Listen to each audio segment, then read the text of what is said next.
All right. Good evening. If you're watching this right now, you're watching on a replay because we got to give it about 30 seconds before the notifications come out. So if you're watching right now, thank you for tuning in. Sorry you weren't able to tune in live, but hopefully you will. So hi. All right. So we're just waiting for those notifications to get out. Original MFer doesn't actually have his phone with him today. So hopefully anybody in the studio audience can let me know when they get a notification pop in. We'll be able to get to go. But we hit our 30-second mark, so we're going to start. All right, good evening, ladies and gentlemen. Welcome to this edition of MFers Live. Yes, it is Monday, June 18th, 2018. Hello, Sully. Hello, Nick. How you guys doing? Yes. All right, so hopefully all the comments come up. Yes, the original MFer does not have his cell phone with him today. I'm letting it out to Maester Chef. His phone kind of went kaput today. So, yes, Maester Chef is in the background. Same with Gordo. Whoop, whoop. All right, and yes, we are live in the studio. We do have Nacho with us. Hello, Timmy. Hello, Lady T. Yes, hello. How's everybody doing today? Hopefully everybody's had a great weekend. Hey, Rich, how you doing, brother? Thanks for tuning in. All right, so we're going to start off like we always do. We're going to reach into the old shadow bucket. Oh, Timmy's there today, Timmy. How you doing? Always trying my best. Always. All right, here we go. All right, so we have, as always, a little handful of shout-outs. You guys ready? Here we go. All right, so we got a shout-out going out to Christopher Raquel. All right, if you guys ever want to get your names in the shout-out bucket, all you have to do is leave a comment and a reaction. And your name will be entered twice for every show we do. It's different time zone despite still being, yes, no, you are still in the right time zone. We were just a little bit late. Like I said, we were 15 minutes late, but we are back. Yes. Hello, Charlene. Hello, everybody. Yes. All right, so we have Stefan Franchetti. Who else we got here? Got a whole bunch of names. All right, so we got Sean Doyle. We were just hanging out with Sean on Saturday. Yeah. And then we have one for Katrina Brown. Oh, I love that. And you have to kind of look over at the laptop so I can read everybody's comments. So, ladies and gentlemen, if you guys pop up a comment and I don't react to it right away, please, just means that the laptop is going a little bit slower. So let's just get them popped up. Hello, Tamara. How are you? Yes. All right. So we have one for Chris Morrison. There you go, buddy. Oh, we got another one for Christopher Brooko. There you go, Brilla. All right, here we got Yvette Prince.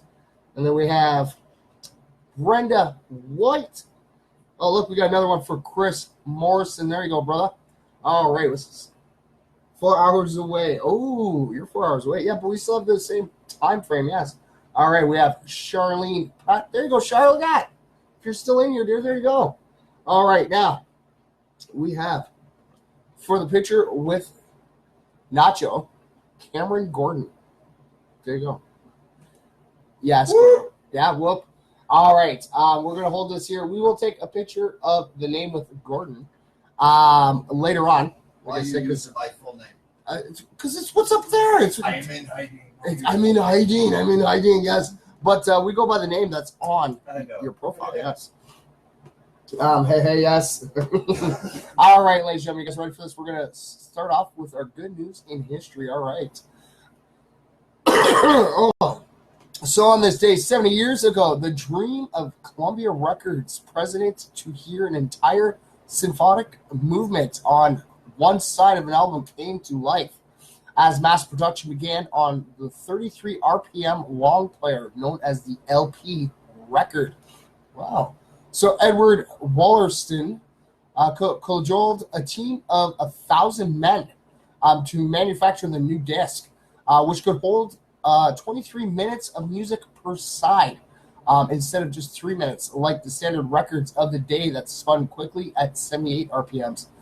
The first LP manufactured was the Mendelssohn Violin Concerto in E minor, played by Nathan Milstein, with Bruno Walter conducting the Philharmonic Symphony Orchestra of New York, and that was back in 1948. Right on. Hello, Christopher. How you doing, buddy? Yes, Gordo, yes. We call him Gordo, but his name is Gordon. We just call him Gordo, yeah.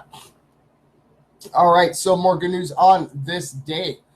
Susan B. Anthony attempted to vote in the 1872 presidential election when women were still not allowed, but was fined $100. Oh, wow.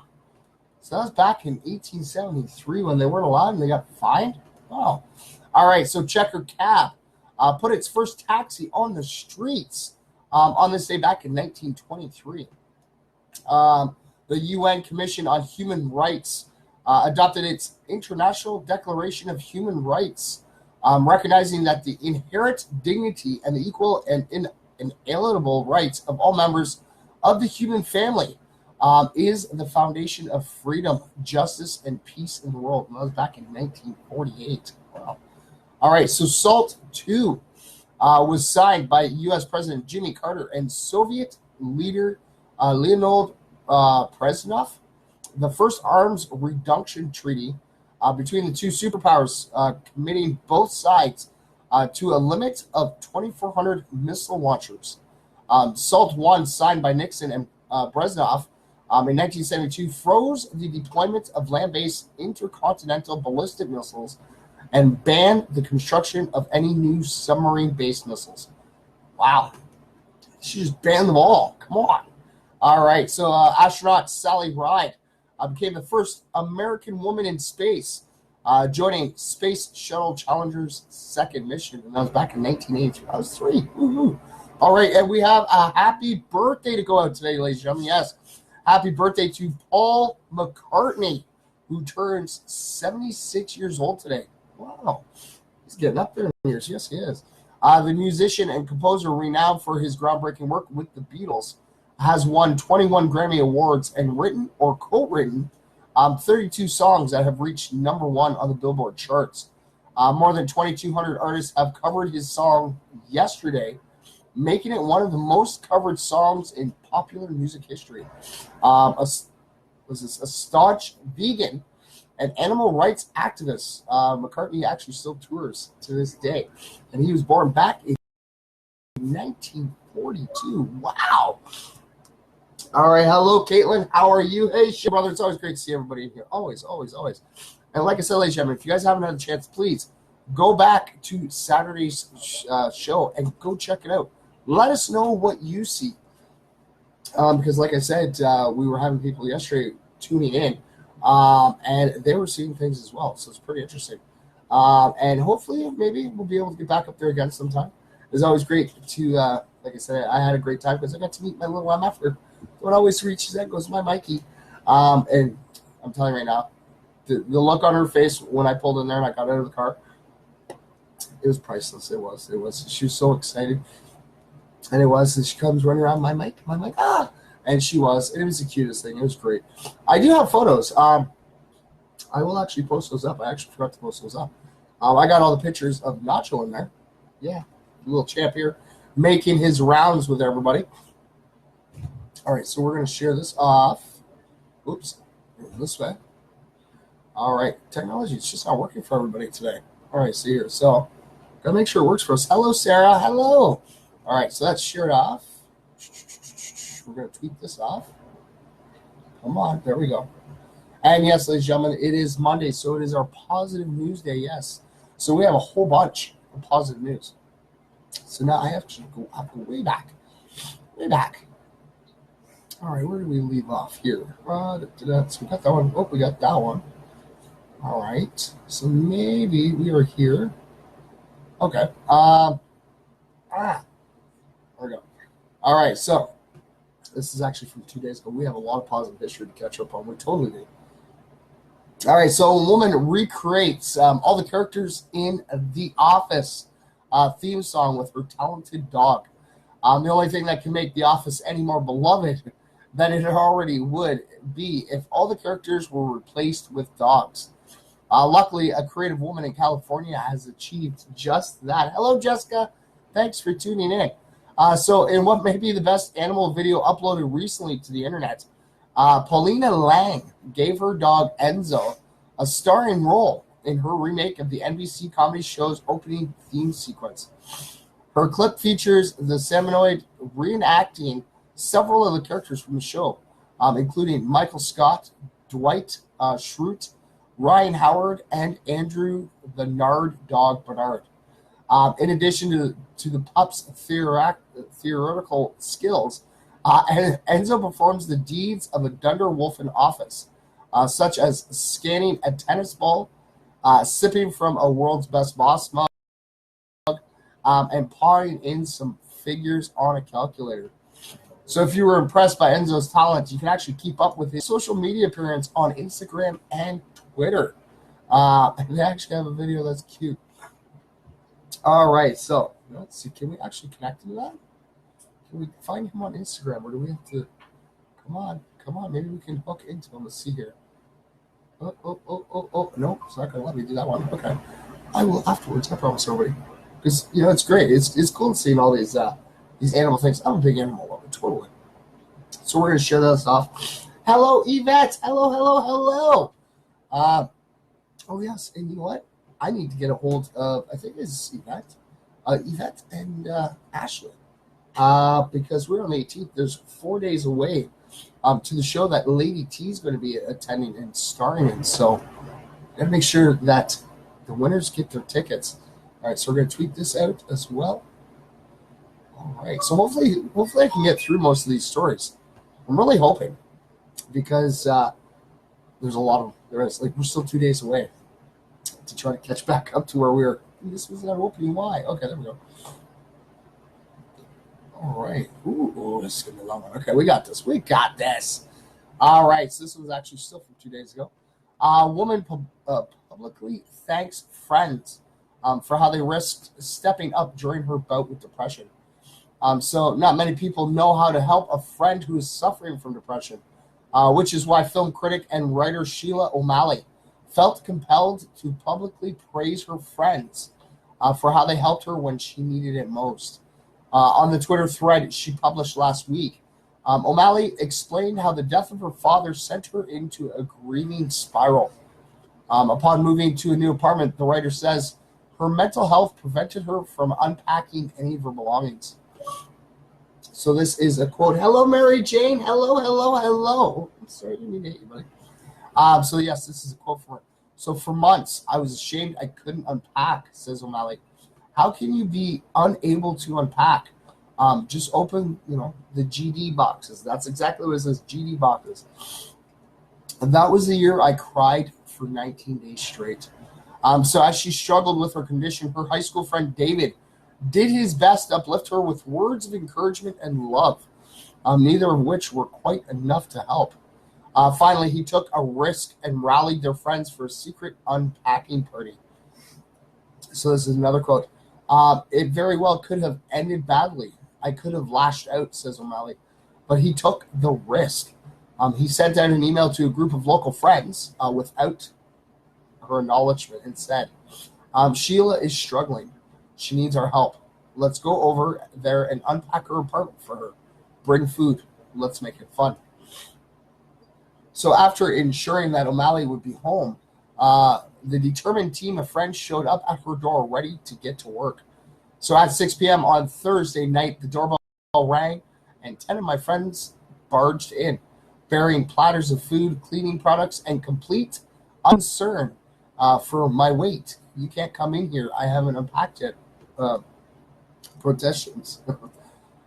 They ignored me and just got to work. So for the rest of the evening, the crew shelved every book, hung every poster, cleaned every surface, put away every possession, and they even set up a cozy kitchen-based feast of tacos and beer. Tacos. I know it's not Tuesday yet either. Hello, Leanne. Hello, thanks for tuning in. So she goes, I literally was unable to do the simplest things, O'Malley recalls, and nobody judged me. They were like superheroes sweeping in. And at the end of the night, I looked at my friend's husband, a quite taciturn man who drives a tugboat on the Hudson. Practical man of few words. And I just looked at him speechless, not knowing how to say thank you, especially to this tough, resilient, self-sufficient man. So he looked at me, saw the look on my face, understood the look, understood everything that was behind it, and said, listen, baby, what we did today was a barn raising. So he looked at me, saw the look on my face, understood the look. Understood. What? I just wait. Yes. Really? All right, okay. So O'Malley finishes her heart-wrenching tale by explaining that while people with depression are always encouraged to ask for help, the advice doesn't always land if they are struggling with feelings of shame, which is why she is grateful that her crew had the courage to actually take the initiative. When they all swept out of there 4 hours later, my place was a home, writes O'Malley. Not only was everything put away, but now it had a memory attached to it, a group memory. Friends, laughing, dirty jokes, hard work. These are the kinds of friends I have. Be that kind of friends to others. The writer emphasizes how her friends took a risk by sweeping into her home unannounced. But in O'Malley's words, being a friend takes commitment and a willingness to actually take that risk. So since she posted the moving tale to Twitter, her thread has been shared thousands of times. And she's grateful that her experience has inspired so many others in similar situations. I'm glad I decided to share it. It's good to be reminded that we need to look out for one another. And I needed that reminder too. See, that's pretty awesome. Oh, we got a bunch of people popping. All right. Hello, Lydia. Hello, Verna. Yes, thank you, everybody, for tuning in. All right, so we're going to share this. Oh, excuse me. We're going to share this off quickly. Oh, yeah. Oh, look at that. People message me, and it's popping up here now.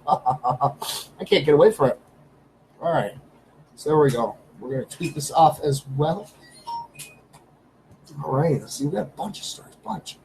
All right. So there's this one here. Okay. So does this one take us to... this is still 2 days ago. So I mean, we have a lot of stories to go through. All right. So son flies to Ontario. And personally thanks the restaurant worker who cheered his ailing dad. So a well-prepared meal can do wonders for your mood. And when it is delivered only for you by a stranger, it arrives like an angel of mercy.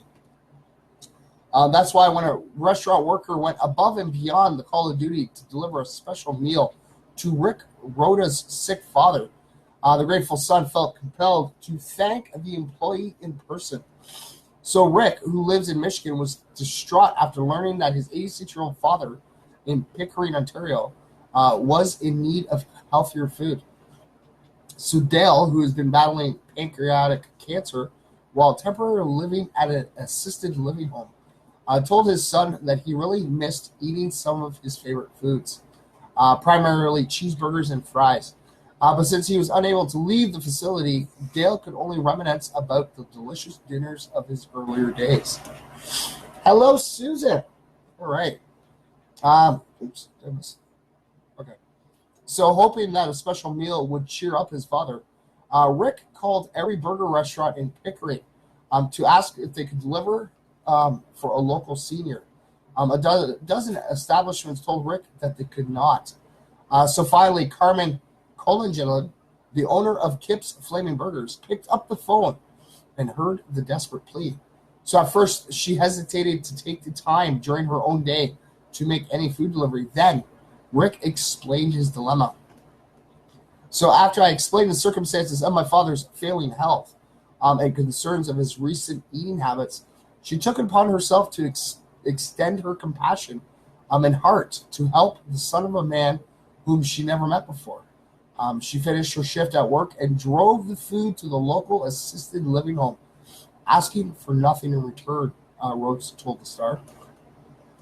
So true to her word, Collagen hand-delivered a burger, French fries, and a side of gravy with a note reading, "Hi, Dale.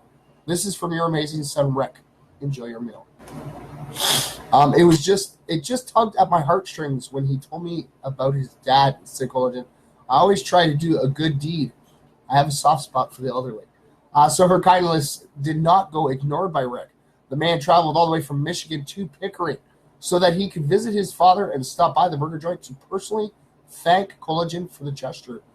Because as he told the Star, people like that need to be recognized. Yes. Hello, Ashley. How are you? Yes. Hopefully everybody's having a great day. Like I always say, ladies and gentlemen, don't forget, to leave your comment and your reaction. And your name will be entered twice for a chance to win some prizes on the first. We're getting there. We're on the 18th. I think there's okay, we need somebody in the studio audience. Go check the calendar. How many days do we have this month? I don't know, that many days. About that many. Is it 30 or 31? It's 30. All right, so if it's 30 days, we have about 12 more days to go. So under 2 Yeah, weeks. it's 30 days. Under 2 weeks, we're going to be handing out some prizes. All right, see, get back here. All right, here's a good one here, too. Okay, and ladies and gentlemen, I did share a post out earlier on the MFers Live Facebook page about a little boy. I forget where he's from. But he takes his pocket money and he buys flowers. And, he believes he's a cop. It's great. He's even got this little cop uniform and everything. And he goes to the local elderly homes and hands out tickets and a flower. And it's a ticket for saying that for being too cute or something like that. It's really cute. And, the seniors, they really enjoyed it. It makes their day. They're all smiling. It's great. So like I said, go check that video for sure. Hey, Mick, Hey, Mike, how you doing, brother? It's always great to see you. All right. So a routine traffic stop actually reveals a major connection between the driver and the officer from 27 years ago. So you guys can actually listen to the Good News Guru story on here, which was broadcast on the radio June 15th with Ellen Kay and Jerry. Or, like I said, we're going to just read the story. We will. Hey, Amanda, how you doing? It's great to see you. All right, so it was just a routine traffic stop when a state trooper pulled over Matthew Bailey on a New Jersey highway earlier this month. The violation was minor, but as they talked for a few minutes, they discovered a connection between them that was actually a major connection. Probably hoping for mercy, Bailey quickly brought up the fact that he was a retired police officer from Piscataway. Officer Patterson replied that he too was from the same town, some 40 miles away. So making some more small talk, the driver asked the young trooper where he grew up. So after hearing the name of the street, Poe Place, he said that he knew that exact road because 27 years ago, a woman had suddenly gone into labor there. So Bailey, who was just a rookie cop 4 years into his career, arrived on the scene and while receiving directions from a doctor over the phone, actually delivered the baby. The memory was so meaningful to him that he could recall everything about the incident, from the color of the house to the name of the baby, which was Michael. Is it? Yeah. Hey, yeah. Hey. Yeah, like I said, usually, ladies and gentlemen, usually I have my phone here, and but I have to look over the laptop. It's all good. It's all good. So though through the window of the car, the trooper then shook Bailey's hand and said, "My name is Michael Patterson. Thank you for delivering me, sir." So the New Jersey State Police Department posted photos of the two men to Facebook saying, "We're not sure what the odds of this happening, but maybe they're close to the odds of a hole-in-one, winning the lottery, or being struck by lightning. But it happened." It was October 1991 when Patterson's mother was out shopping and suddenly went into labor and barely made it home. Now that the family was reconnected with the cop who delivered their boy, they invited him over for a reunion that was long overdue. And both families were ecstatic about the meeting. The police department added, "After all, as a police officer, you don't always get a chance to have a moment like this with people you once helped." That's pretty cool. It is. Hello, Ariel. Hello, Big Sexy. How's everybody doing? It's great to see you guys in here. So yeah, that is pretty cool. So the officer who delivered him ended up getting pulled over by him. That's kind of funny. I wonder if he got out of his ticket. I don't know. I said it was just a minor traffic stop, right? So, if he got out of his ticket, come on. Should still at least have his ticket, right? All right, so see what else we have here. All right, so I think we're finally at, okay, so we're all right, here we go. Okay, so here we go. What? All right, so we're back. We're one day away. We're slowly catching up. We're slowly catching up here. All right, Jerry, keep an eye on that time. All right, so thanks to the Good News Network fans, a generous homeless man got a proper funeral, and there's actually photos to it too. So, in a heartwarming update, I received photos from the funeral that Good News Network fans largely funded for a homeless veteran. The man's daughter was so touched by your generosity that she praised GNN in both the memorial program and booklet. And in the obituary published in the Minneapolis Star Tribune. So his name is Stephen Cook. Okay. So in the fall of 2016, we posted a story about Stephen Knoll, who was living on the prestigious streets of Santa Barbara, and in his words, was doing fine. I stuck up a conversation with him, and so he sat next to me on the park bench. A young woman walked up to him and gave him her pizza restaurant leftovers, and I watched as he happily shared his good fortune with 3 other homeless folks who saw he had food and asked for a handout. So Steve Knoll was a military veteran and an artist. I bought one of his pictures that day, but most importantly, he was kind and sober about life. So only a few months had passed when I got an email out of the blue from the man's daughter, April. First, she thanked me for publishing the article, which she discovered after Googling her dad's name. It had illuminated for her family the years of his life that they had no knowledge of or connection to whatsoever. And there's actually the link here too, so you guys can actually see it. www.goodnewsnetwork.org/lady feeds homeless man twice after he shared. So without your article, Miss No wrote, we wouldn't have had the glimpse of who he was for the last 17 years. And then she told me Steve had suddenly died soon after moving back to Minnesota and reuniting with his brother and daughters. April mentioned they had no money for a funeral and had set up a GoFundMe campaign. I jumped at the chance to let Good News Network readers, by way of donating, express their appreciation for the way the 63-year-old man lived his life.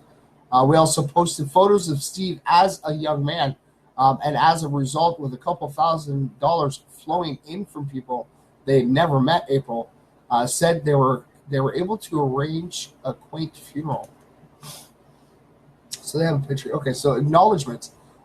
We wish to extend our sincere thanks for the great kindness shown to us in our bereavement. The many expressions of sympathy have been a source of comfort and will be remembered always with gratitude.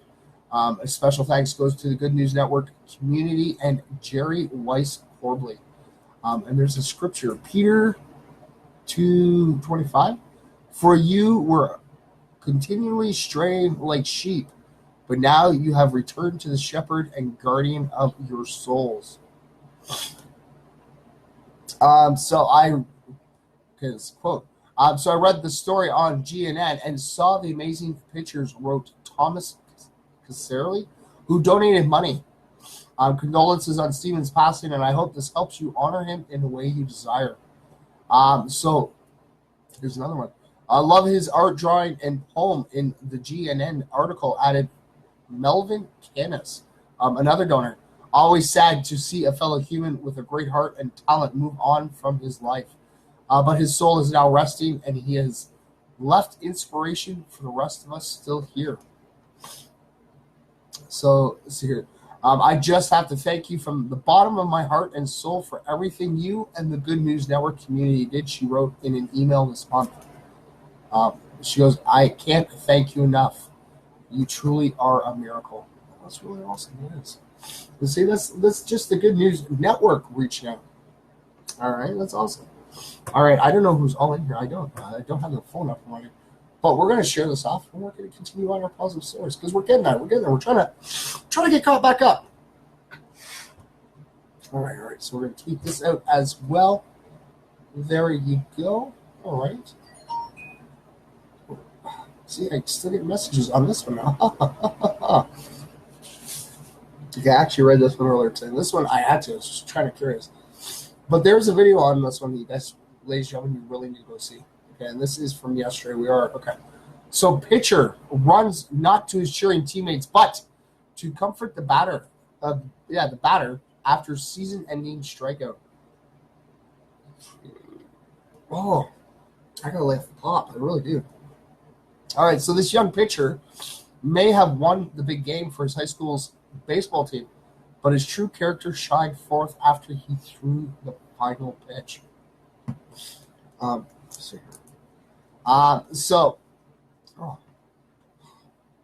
Allergy sucks. The joys of working in barns always get the dust.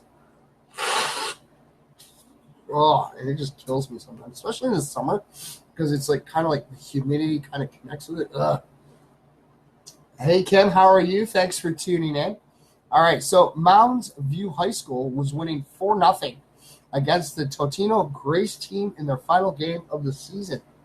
Whichever team ended up on top would move on to the Minnesota State Championships. So senior pitcher Ty Cohen was on the mound with just one more batter to beat before they would win the game. When Cohen successfully struck out the batter, his teammates rushed in onto the field in celebration, but the hurler did just the opposite. He ran towards the plate so that he could actually comfort the batter that he just struck out. And this is what I mean. This is why I kind of caught my curiosity. I actually did read this story. You guys will love this one. So he had actually been friends with Jack Koken since they played in Little League together. Even though they ended up going to different schools, they stayed friends over the years. So when Cohen's pitching ended the season for Jack last week, he said that he instinctively ran towards his dejected friend and wrapped him up in a hug, offering encouragement. So as Cohen recalled the incident to the WCCO, he remembers telling Jack, you had a great season. You're a great player.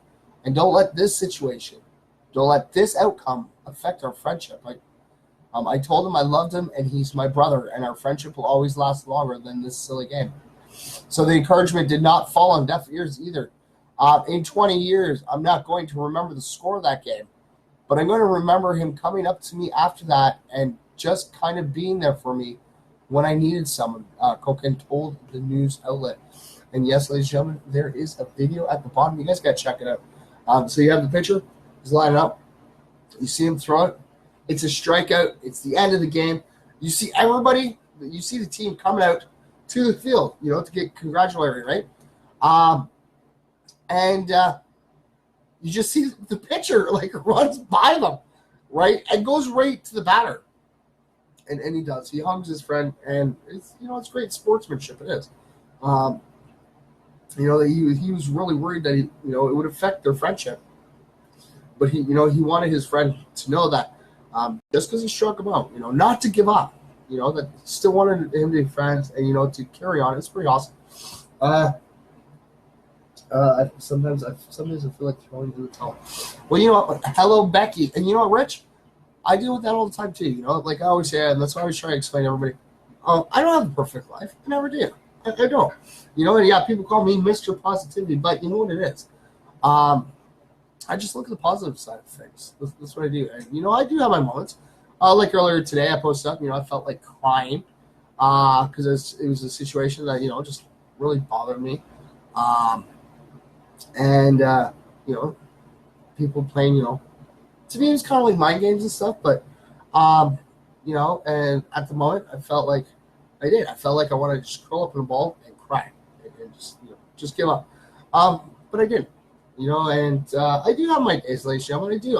I do have some days where I'm like, I'm gonna have to give up that hours live. I feel like it's just not worth it. So I guess and then I realized, for live, huh? Huh? I guess I have to come with it for live. Yes. We actually have a special guest For a few seconds. Yes, we actually have a special guest who's going to come in.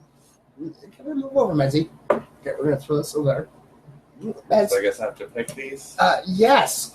Because, yes, ladies and gentlemen, at the top of MFers Live, here, let me slide over a little bit. Okay. On the top of MFers Live, there is a post that Maester Chef put a challenge. So the big challenge is to give some fact ideas. Then you have a chance to win a $5 Tim card. So we only had like we did have a couple people that kind of put them up there, but they were past facts. So because it was kind of like the stipulation, fact ideas, but you guys cannot use past facts. Hey, Pandemic, thanks for tuning in. So Maester Chef, look at this, ladies and gentlemen, willingly, for the first time on MFers Live. So if you're watching right now, all right, hello, Christine. These are the 4. So two people won. So 2 people won. And that would be Mary Jane Goforth and Leanne Dubrick. Lee Dubrick. There you go, Leah. All right, so the 4 that are being called upon would be Volcanoes, Healthy Foods, The Royal Family, Haunted Places. Right on. So congratulations go out to Mary Jane Goforth and also to Leah Dubrick. Yeah. Thanks for popping in, buddy. So you guys get to see Mr. Chef. All right, now you got to pull this back out over that way. All right. So there you go, guys. Go. Okay, we got some facts for tomorrow. Thank you again, everybody who joined in on that. Like I said, it was a short little thing. But the winners will receive a $5 Tim card each. What's this?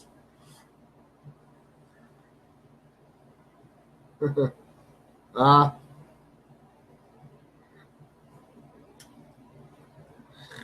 that's funny. All right. There we go. Bye. But yes, ladies and gentlemen, thank you for everybody who answered. And like I said, you never know. That was a Maester Chef challenge. That was. It was a big hole. You know, he threw it up there, and so we got barking nuts, but it's okay. But yes, there you go. All right. So thank you again. Congratulations to the 2 winners. We got ourselves some facts. And like I always say, ladies and gentlemen, you never know. You never know what's going to go around and pop up on MFers Live. And like I said, we got a random prize thrown in there. So we got 2 people who both won a $5 Tim card each. Whoop, whoop. All right, so we got into that time. We're going to grab some shout-outs here. I'm going to share this off quickly. And like I said, ladies and gentlemen, you guys get the chance, go check out the video. It's very heartwarming. Let's see here. And I'm telling you, the one with the little boy might make you cry too. You never know. I started to get a little tears. It was so sweet. It was a little, like I said, see little MFers all over the world. It's great. All right, so no tweet. You can tweet. Okay, so that's tweet off. All right. There we go. Oh, we are caught up. All right. So we're going to do some shout-outs. All right. So we're pulling this one down here because we got to take a picture with you when I get the phone back. All right. Here you guys go, right? We have Ashley Smith. There you go, there. We have Dylan Wheeler. Ooh. Jazzy Tilly. There you go, there. So everybody's still trying to message me. That's fine. We have Jennifer Pratt. Who else we got here? Oh, Stefan Franchetti, yes. We got Bunny Morrison. Hello, Hannah. Thanks for tuning in. Like I always say, ladies and gentlemen, don't forget to get your comment and your reaction in there. All right, we have Chris Morrison. And like I said, you never know what randomly happens. And you know what? I need to get a hold of King Rems. I totally forgot to last night. Kind of passed it right after the show. Because I think he might have some random prizes to throw out to you guys this month. All right, so we have another one for Jen. There you go, Jen Pratt. Then we have our Joker on duty, Timmy Plain. There you go, brother. And then we have James. There you go, James. James Gallon, I think. Is that James Gallon? Oh, it came up James. Okay, we're definitely gonna have to look into that one. All right, and look. Speaking of look. Remo Favaro. There's King Rems, ladies and gentlemen. Yeah! All right, and then we have one and only Riff Raff. There you go, Dylan Wheeler. All right, and then I knew she was in here earlier. Maybe she'll come back. But the one that's going to get their picture taken with Nacho, Suli Zohan. There you go, there.